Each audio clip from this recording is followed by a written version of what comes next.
We want to use the analog output of the PLC, which gives us a 4 to 20 milliamp signal to set the drive frequency. The HLS series PLC does not have an analog output on its own. We added an expansion card to it. The XBF DC04A card provides us with an analog current output, as you can see. It has 4 separate channels available, and we are able to use all 4 of them if needed. Additionally, it also requires a 24-volt power supply to operate.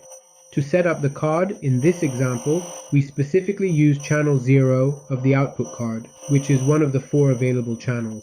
As you can see, it has a positive and a negative terminal. The positive terminal we connected it to the analog current input of the drive, and the negative terminal of channel 0 of our analog output was also connected. Let's go to our drive's COM and write its program together.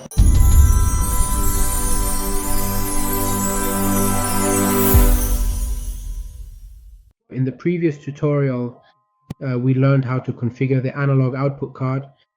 After we've configured the card settings, we click OK and apply this section. Alright, as you can see, it brought up a list for us that relates to the registers of the analog output card.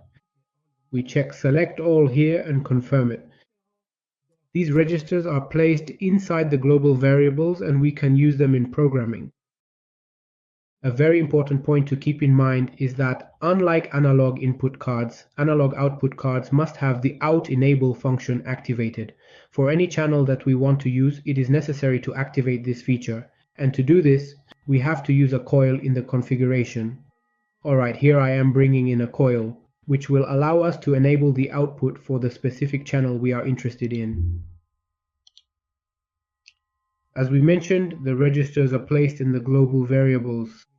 We can use these, and since we use channel 0, I should select the out enable for channel 0. The next step is to input our data, meaning the numbers from 0 to 4000, which correspond to 4 to 20 milliamps. We need to load them into the register related to channel 0 so that it gets applied to the analog output card. For this, we need a move instruction. Alright, this part is related to functions and function blocks. I'll bring in a move and I'll search for move in this section. As you can see, it brought up the move for us here, so I'll click OK. Alright, in the input section, we need a variable so we can enter the value 40,000. I'll just leave its name as it is.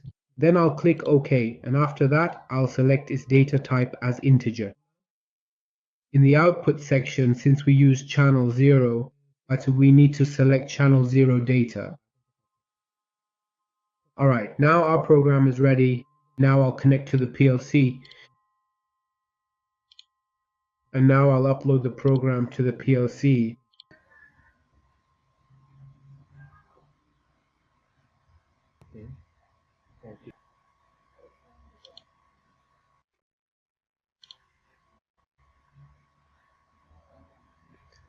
Now in this section I'll activate the monitor, and as you can see, our output enable is now active.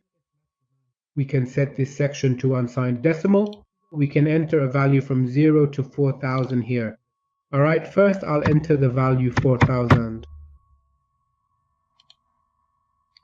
As you can see, the frequency of our drive is set to 50 Hz. Now, if I go ahead and change this to 2000,